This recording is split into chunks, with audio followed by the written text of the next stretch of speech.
There's a stretch of forest where nothing feels real. Sounds come from the wrong direction.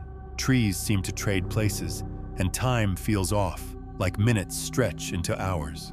People who've spent nights there talk about waking up to find their belongings rearranged, or worse, missing entirely, except for one item, placed neatly in the center of camp.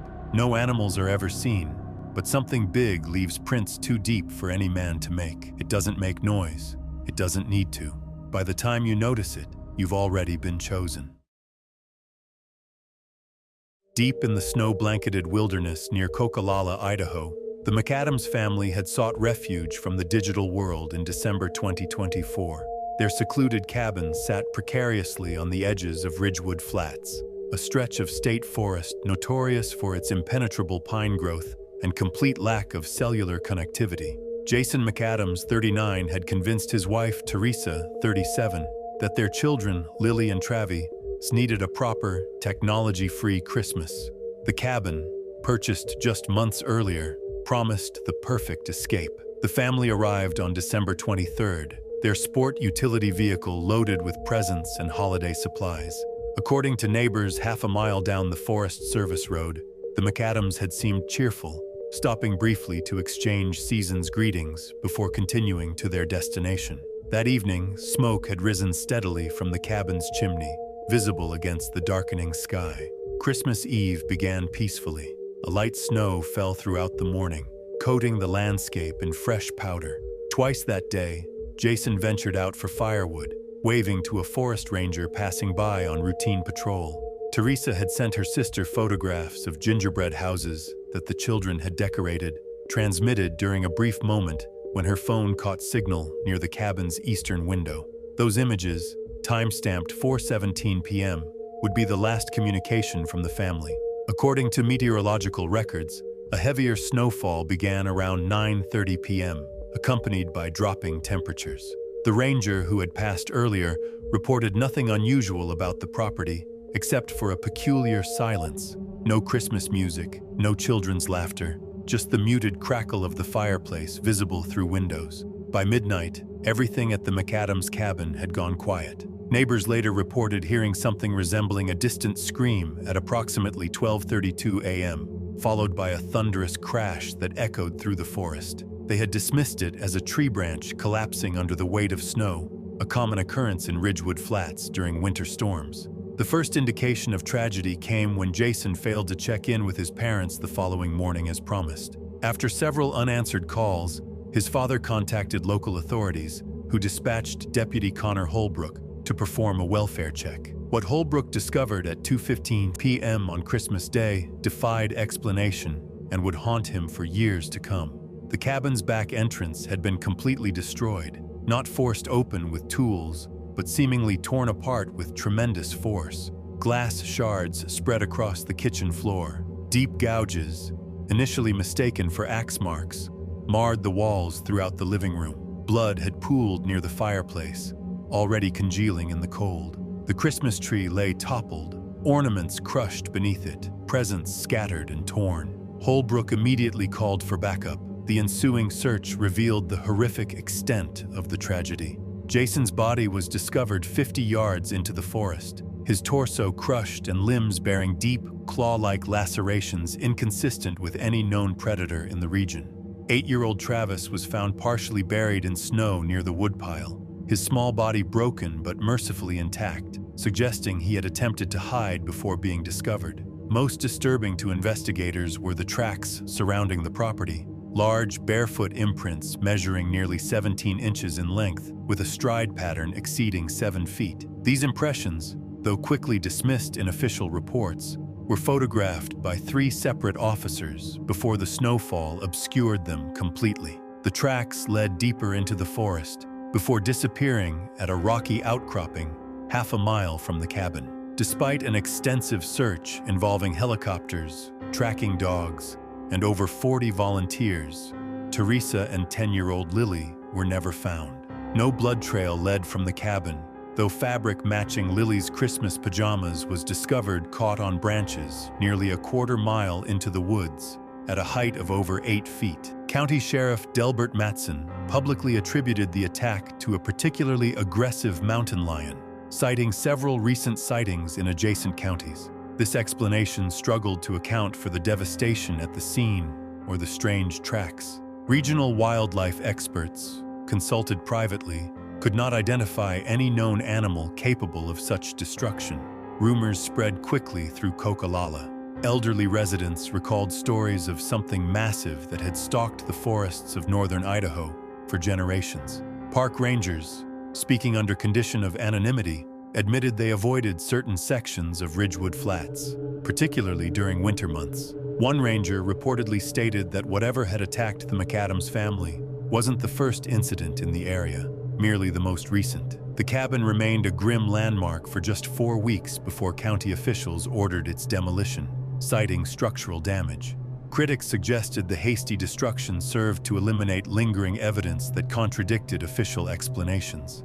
Local tourism dropped substantially the following year, with vacation bookings near Ridgewood Flats declining by 70%. Jason's parents established a foundation in the family's memory, dedicated to improving emergency communications in remote areas. Each Christmas Eve, they place flowers at the now vacant lot where the cabin once stood. They never stay past sunset. To this day, no one in Kokalala books holiday accommodations in Ridgewood Flats. Forest rangers travel in pairs during December, and local hunters avoid the area entirely. Whatever visited the McAdams family that snowy Christmas Eve remains officially unidentified, but in whispered conversations throughout northern Idaho, residents speak of massive footprints in fresh snow and the creature that leaves them. In the misty highlands of Kamrala, India, December 2002 brought unseasonable warmth and strange occurrences to the remote farming community near Baram Kola Forest. Kiran and Pallavi Das had moved to the region just 3 years prior, purchasing a modest plot of land that bordered the infamous bamboo grove locals avoided even during daylight hours.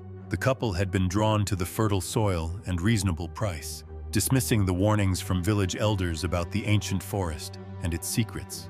The Das homestead consisted of a small wooden house constructed in the traditional Naluri style, with a sizable pen for the goats they raised and sold at the weekly market in Tancharpur. According to their closest neighbor, Rana Gopalan, the couple kept primarily to themselves, but were well regarded for their high-quality livestock and occasional generosity during festivals. Pallavi, 34, had previously worked as a school teacher in Vellore before embracing rural life with her husband Kiran, 41, a former government clerk with dreams of agricultural prosperity. The bamboo grove that edged their property had a troubled history dating back centuries. Local folklore described it as a gateway between worlds, a place where the veil thinned during the winter solstice. Historical records from British colonial administrators noted the unusual density of the bamboo growth and the reluctance of indigenous guides to enter the area. Several unexplained disappearances had occurred throughout the previous century, most commonly in December, when the foggy conditions reduced visibility to mere feet. The events leading to the Das couple's disappearance began approximately 2 weeks before the winter solstice. Gopalan later reported to authorities that Kiran had mentioned strange sounds emanating from the grove at night, rhythmic knockings followed by silence, then what sounded like something heavy moving through the dense vegetation. Initially, they attributed these disturbances to wild elephants, though none had been spotted in the area for decades. On December 17th, 3 of the Das family's prized goats vanished overnight. The pen showed no signs of forced entry, yet the animals had disappeared without a trace. Village elder Mohan Ramachandran advised Kiran to place offerings at the edge of the bamboo grove, a traditional practice meant to appease forest spirits. Whether out of respect or desperation, Kiran complied, leaving fruit and incense at the perimeter of his property that evening.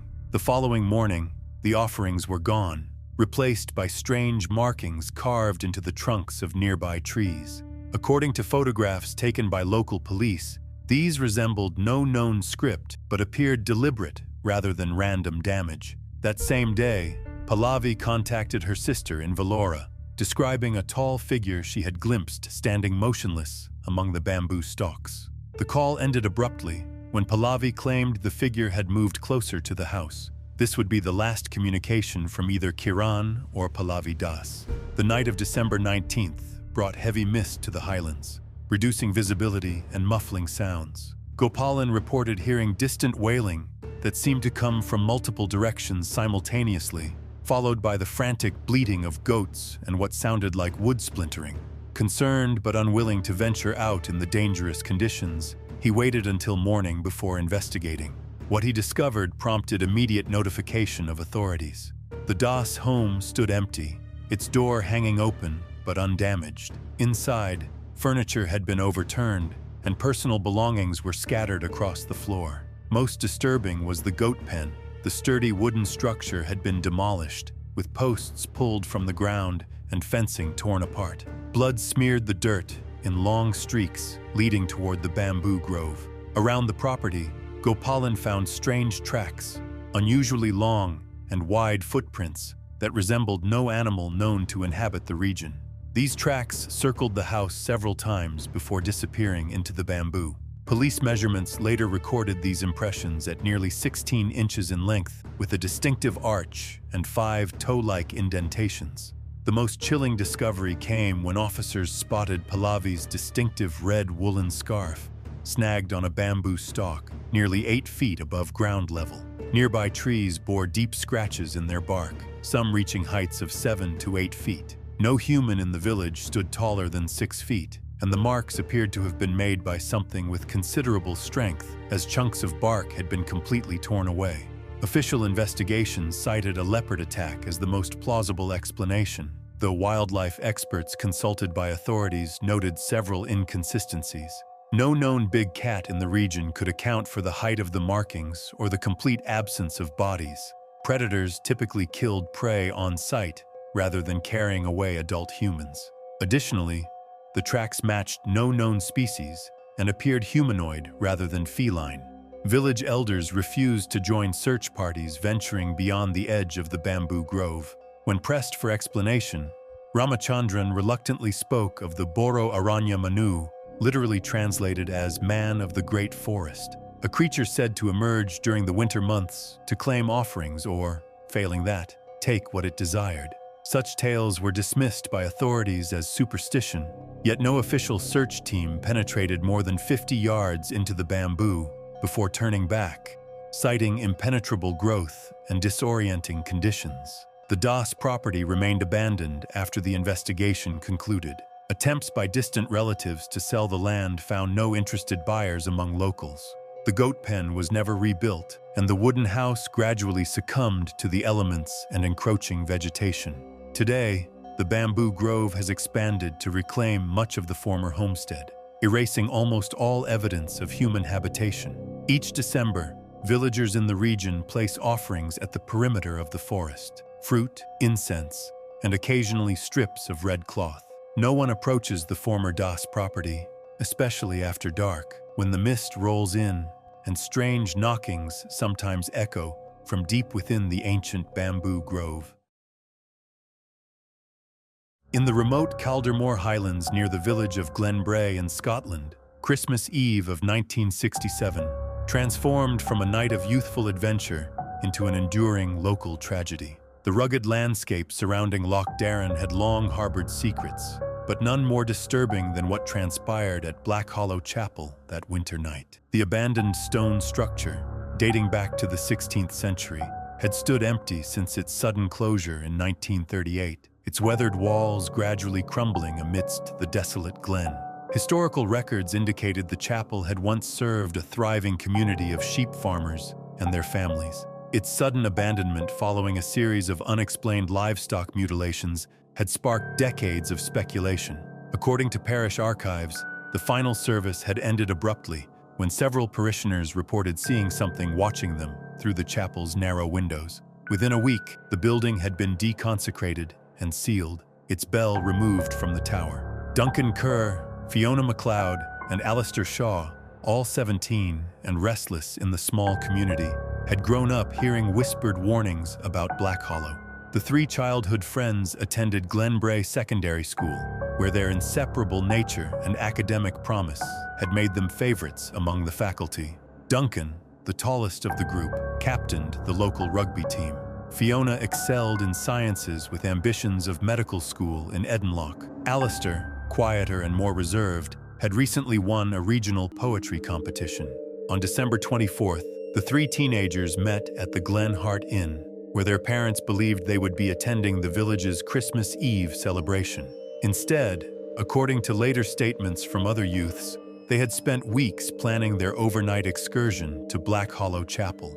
Local constable Robert Ferguson recalled seeing them walking along the Glen Road around 6:30 p.m., carrying rucksacks and laughing together in the fading winter light. What drove them to the abandoned chapel remains subject to speculation. Some suggested a desire to disprove local superstitions. Others pointed to the common teenage impulse to test boundaries. What is certain is that they arrived at Black Hollow shortly before 8 p.m., equipped with only a hand-crank flashlight, a battery-powered radio, and some sandwiches prepared by Fiona's mother. The heavy wooden door, partially rotted but still hanging on its ancient hinges, had been forced open, leaving clear evidence of their entry. The night progressed without incident until approximately 11:40 p.m., when several residents of nearby farms reported hearing unusual sounds echoing across the glen. Morag Campbell, whose cottage stood nearest to the chapel grounds, described hearing what sounded like heavy footsteps circling the perimeter of the building, followed by an unnatural silence in which even the usual night birds ceased their calls. At around 1:17 a.m. on Christmas morning, Constable Ferguson received a frantic telephone call from Henry Shaw, reporting that his son Alistair had returned home in a severely distressed state. The teenager appeared physically unharmed, but psychologically shattered, unable to form coherent sentences and violently resistant to questions about his friend's whereabouts. According to medical records from Strathcairn Royal Infirmary, where he was subsequently admitted, Alistair's body temperature registered well below normal, despite his having apparently run the entire 4 miles from Black Hollow to the village in freezing conditions. The search party assembled at dawn included virtually every able-bodied resident of Glenbrae. They discovered the chapel in a state that defied rational explanation. The ancient stone altar had been shattered, with fragments scattered across the flagstone floor. Blood spatters, later confirmed as belonging to both Duncan and Fiona, marked the walls near the entrance to the collapsed bell tower. Most disturbing were the indentations in the frost-covered grass surrounding the building, large, deep impressions that formed a circular pattern around the chapel, with a single line of similar marks leading away into the dense forest beyond. Despite extensive searching, no trace of Duncan Kerr or Fiona MacLeod was ever found. Their rucksacks remained inside the chapel, contents undisturbed. The radio still played softly, tuned to the National Highlands Broadcast's Christmas transmission. Duncan's jacket lay torn near the entrance to the bell tower, while one of Fiona's boots was recovered from the upper level of the chapel, inexplicably wedged into a narrow window facing the forest. Official reports attributed the disappearances to an accident involving the chapel's unstable structure. The regional inspector suggested the teens had ventured into the condemned bell tower, triggering a secondary collapse that somehow allowed Duncan and Fiona to become trapped or injured beyond recovery. This explanation failed to account for numerous inconsistencies, including the blood pattern analysis and the lack of structural damage beyond what had existed before that night. Alistair Shaw never provided a coherent account of what transpired at Black Hollow. After 3 weeks of psychiatric evaluation, he was transferred to Braeside Asylum in Northport, where he remained for 18 months under the care of specialists. Upon his release, he refused to return to Glenbrae, instead relocating to Eastreach, where he lived until he died in 1994. His personal effects, examined after his passing, included hundreds of sketches depicting a tall, thin figure with elongated limbs and features obscured by shadow. Following the incident, local authorities ordered Black Hollow Chapel sealed with concrete barriers and posted signs warning of structural danger. In 1972, a more permanent solution was implemented when the remaining walls were reinforced and all entrances permanently blocked. The site remains off-limits, surrounded by a chain-link fence installed in 1985. After several university students attempted an overnight stay similar to the one that ended so tragically 18 years earlier, locals still avoid the glen after dark, particularly during the Christmas season. Several farmers have reported hearing bell-like tones on windy nights, despite the chapel's bell having been removed decades earlier. Most dismiss these claims as imagination fueled by tragedy, yet the abandoned road leading to Black Hollow remains untraveled even in daylight hours. The disappearances of Duncan Kerr and Fiona MacLeod stand as one of the Caldermore region's enduring mysteries. Their families eventually placed a small memorial stone in Glenbrae Cemetery, bearing both names and a simple inscription, "Lost to the darkness, remembered in light." Each Christmas Eve, flowers appear beside it, though no one claims responsibility for placing them there. The remote forests of eastern Drelvik's Uralen Range had always been a place of mystery and legend. For generations, local Vensari hunters spoke in hushed tones about the Chuchuna, massive, hair-covered beings that walked on two legs and avoided human contact. Most outsiders dismissed these tales as folklore, designed to keep children from wandering too far from their villages. Dr. Nikolai Vetrov was not like most outsiders. As a wildlife biologist specializing in endangered northern steppe wildlife, he had spent 15 winters documenting the region's fauna. In December 2015, he established a small research station near Lake Korvograd, accompanied by his research assistant, Sergei Antonov, and local guide Alexei Durasov. Their official purpose was monitoring Uralen leopard populations, but Nikolai harbored a secondary interest in the Chuchuna legends. The first unusual incident occurred 3 weeks into their expedition. The three men were following leopard tracks through a dense section of larch forest when they discovered a peculiar structure, a crude shelter formed from branches too high and heavy for any recognized local wildlife to manipulate. More concerning were the massive footprints surrounding the site, over 16 inches in length, with anatomical details suggesting a bipedal creature with 5 distinct toes. While examining the tracks, Alexei informed them with evident concern that despite his 30 years of hunting experience in these forests, these prints did not match any bear or animal he recognized. Sergei, ever the skeptic, suggested a prank by other researchers or locals, but the isolated location made this implausible. They were 80 kilometers from the nearest settlement, in terrain rarely traversed even by experienced hunters. Nikolai collected plaster casts of the prints and samples of coarse, dark hair, snagged on the shelter's branches. The trio returned to their cabin unsettled,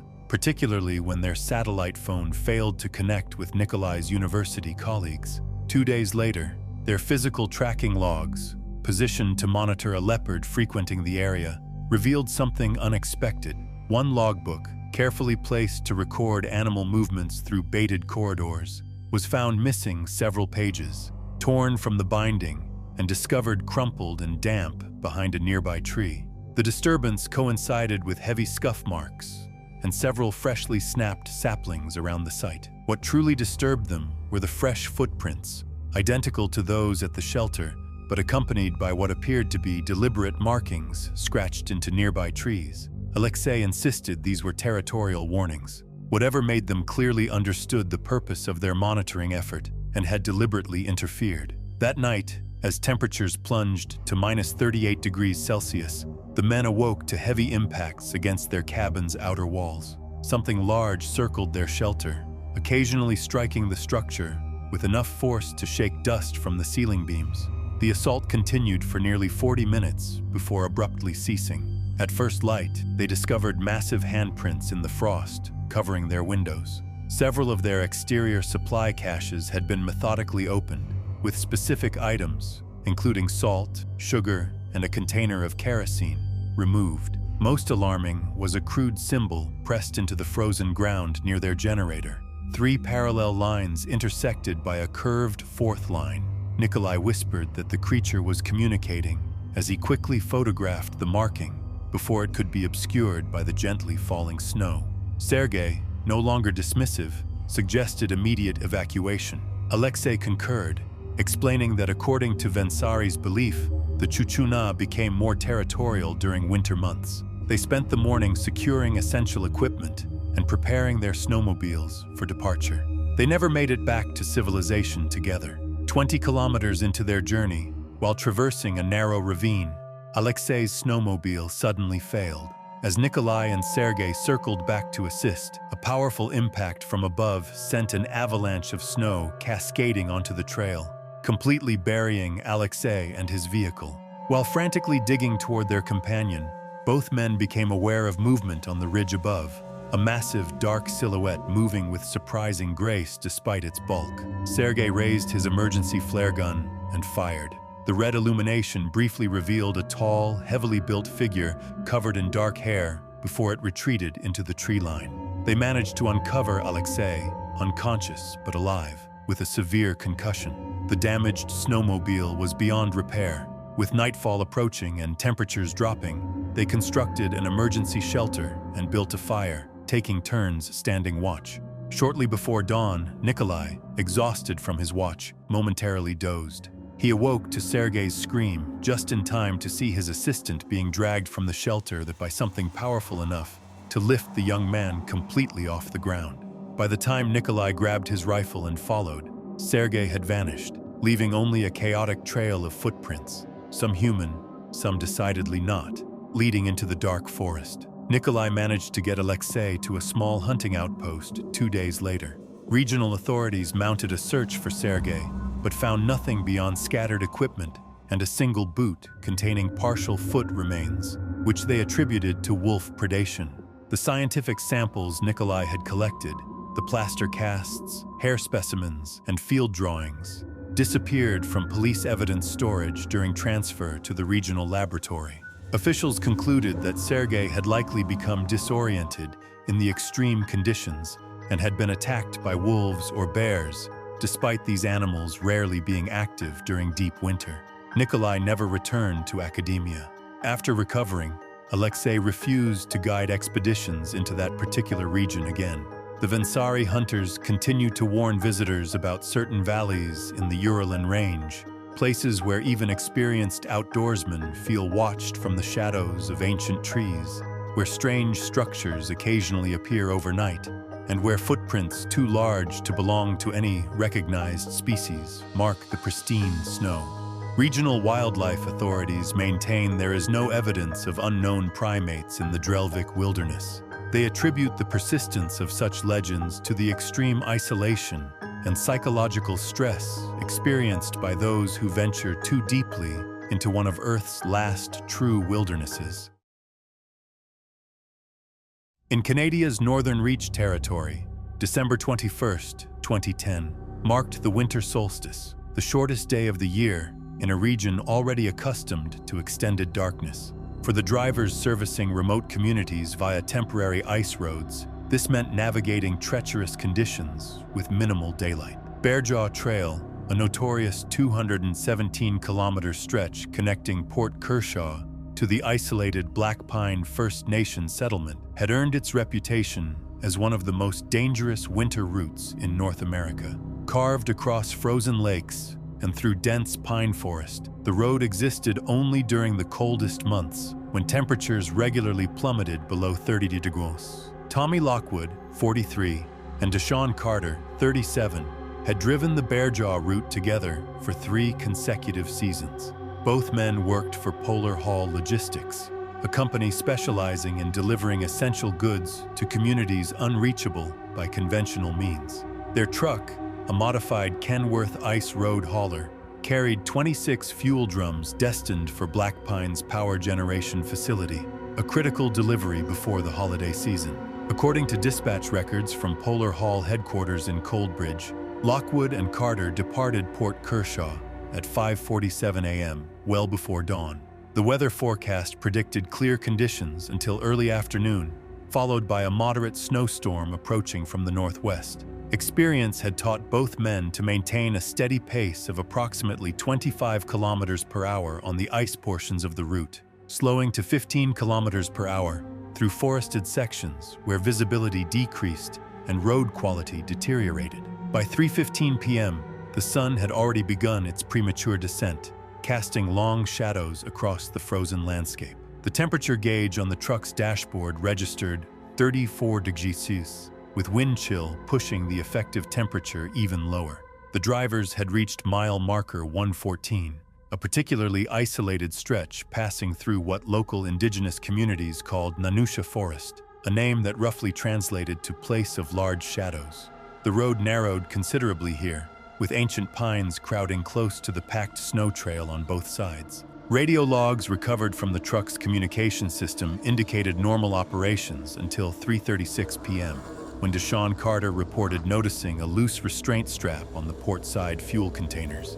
Following standard safety protocols, the truck came to a complete stop. Carter, wearing appropriate cold weather gear, including a high-visibility Arctic parka, exited the vehicle to secure the load. Lockwood remained in the cab, engine idling to maintain cabin heat while completing the required stop report in the electronic logbook. According to Lockwood's subsequent statement to the Mount Kershaw Constabulary, approximately 5 minutes passed without Carter's return. Initial concern prompted Lockwood to use the truck's exterior lights to illuminate more of the surrounding area. When this revealed nothing, he attempted radio contact with his partner's handheld unit, receiving no response. Following company procedure for driver safety, Lockwood then exited the vehicle, properly equipped with cold weather gear and a powerful flashlight. What Lockwood discovered would later form the core of one of the Northern Reach Territory's most puzzling unsolved cases. 20 meters behind the truck, he found clear signs of disturbance in the fresh snow, boot prints matching Carter's regulation footwear, blood droplets creating a vivid crimson trail, and, most disturbingly, another set of prints intermingled with Carter's. These unknown impressions measured approximately 43 centimeters in length, with a distinctive humanoid shape featuring 5 toe-like protrusions. Most alarmingly, the stride pattern between these prints measured nearly 2 meters, suggesting a creature of impossible height and mobility. The blood trail and both sets of footprints led directly into the dense forest bordering the eastern side of Bearjaw Trail. Lockwood, exhibiting remarkable presence of mind, despite the horrifying discovery, retreated to the truck's cab and secured all doors before using the emergency channel to contact authorities. Dispatch recordings preserved his exact words. "Something's taken Deshaun. There's blood. Tracks like a man but huge. I'm at marker 114. Send help fast." Mount Kershaw Constabulary officers from Port Kershaw responded immediately, but the approaching snowstorm hampered their progress. By the time Constables Martin Redfeather and Justine Lapointe reached mile marker 114 at 6:12 p.m., heavy snowfall had obliterated nearly all physical evidence at the scene. The blood droplets had been completely covered, and only the deepest portions of the strange footprints remained partially visible. Forensic photography captured these remaining impressions before they too disappeared beneath the accelerating snowfall. An intensive search commenced at first light the following day, involving Mount Kershaw officers, local volunteers, and 2 search and rescue helicopters from Coldbridge. Despite coverage of a 7-kilometer radius surrounding the disappearance site, no trace of Deshaun Carter was ever found. No clothing, no equipment, no further blood evidence. The search officially concluded on December 26th, with authorities citing treacherous conditions and the statistical impossibility of survival after 5 days of exposure to extreme temperatures. The official report classified the incident as a misadventure death, theorizing that Carter had wandered away from the road, perhaps disoriented by the sudden onset of hypothermia, and succumbed to the elements. This explanation failed to address several critical factors, including the blood evidence and the unidentified tracks. When questioned about these inconsistencies, Regional Commander James Thorne suggested that wildlife, possibly wolves, had encountered Carter after he became lost, accounting for both the blood and the unusual tracks that snow conditions had distorted. This explanation satisfied neither Lockwood nor the residents of nearby communities.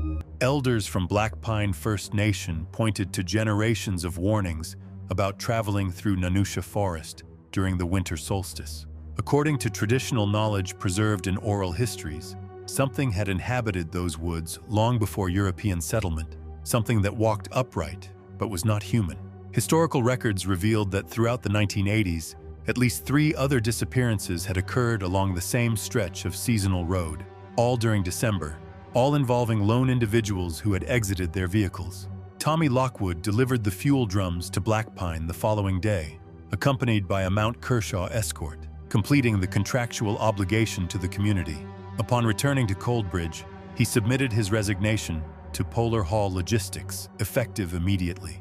Within 6 months, he had relocated to Grey Meadow, Manitoba, accepting a position as a school bus driver, a job that notably involved no travel through remote wilderness areas. When approached by journalists investigating the incident on its 5th anniversary, Lockwood declined all interview requests, stating through his attorney that he had nothing to add to the official record. Unofficial sources within the constabulary indicated that the case file remained technically open but inactive, with no new evidence emerging despite periodic reviews. Bearjaw Trail continues to operate as a seasonal ice road, though company policy now strictly prohibits solo exits from vehicles along certain stretches, including mile marker 114. Drivers report an unwritten rule of maintaining radio contact when passing through Nanusha Forest, particularly during December. Some claim to have glimpsed unusually tall figures standing motionless among the trees at dusk, though no photographic evidence exists to support these sightings.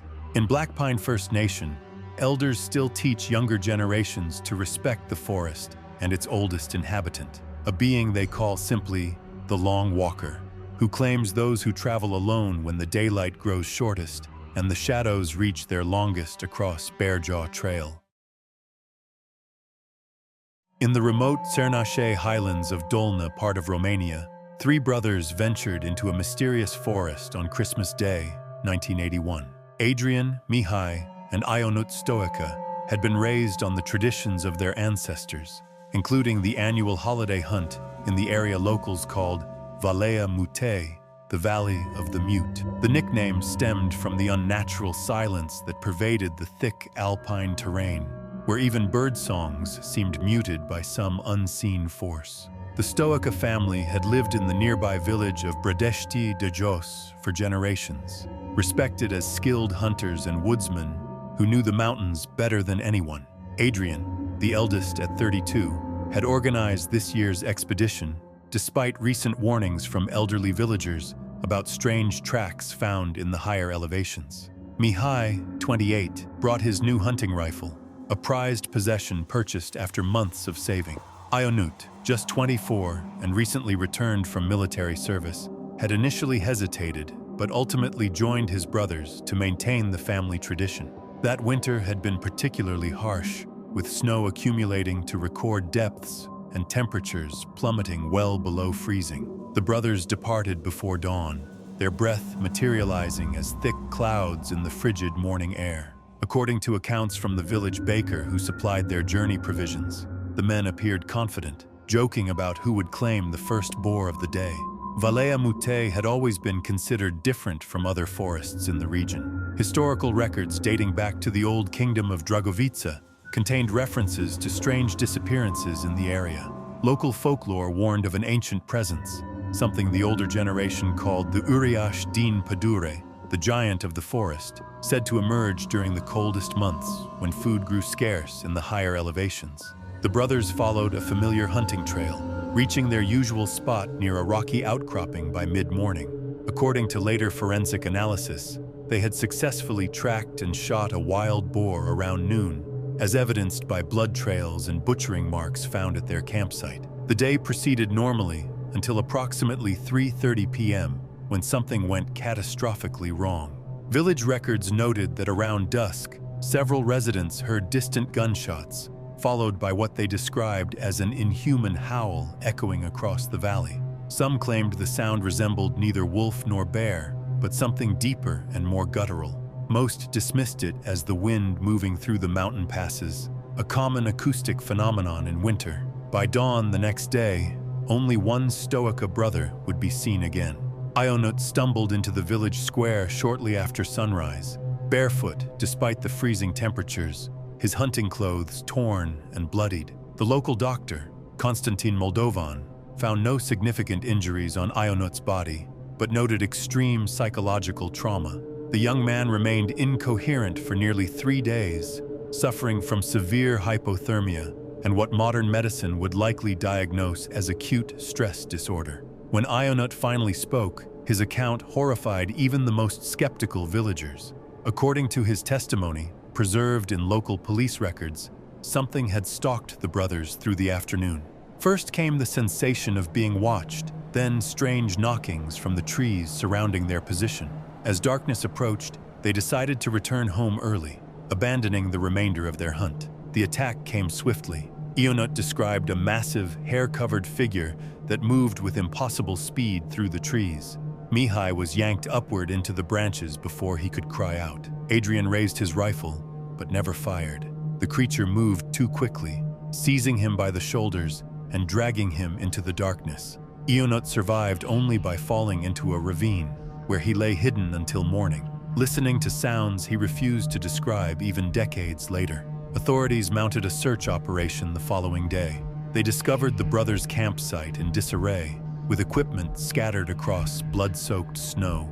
Tracking dogs followed a scent trail, but grew increasingly agitated as they moved deeper into the forest, eventually refusing to proceed. Search parties found shredded pieces of clothing, including Adrian's distinctive red hunting jacket, hanging from branches nearly 15 feet above ground level. Most disturbing were the footprints, massive, bare impressions measuring approximately 20 inches in length, with a stride pattern suggesting a creature of extraordinary height. The tracks proceeded in a straight line through dense underbrush where no human could easily pass, eventually disappearing at the edge of a cliff face.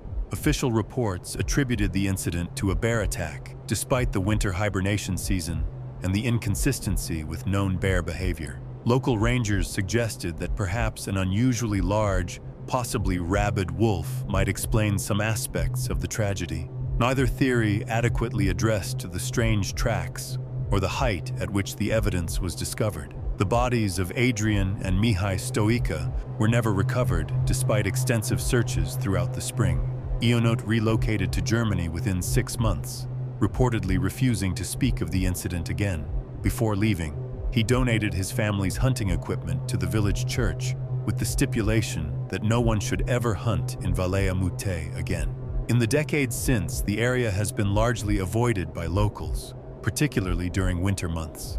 A small memorial stone marks the trailhead leading to Valea Mute, bearing the Stoica family crest and a simple warning in Romanian: "The forest keeps what it takes." Tourism officials have attempted to promote the region for hiking, but guides refuse to enter certain sections even during daylight hours, citing conservation concerns rather than admitting the persistent fear that something still waits in Dolna's silent valley.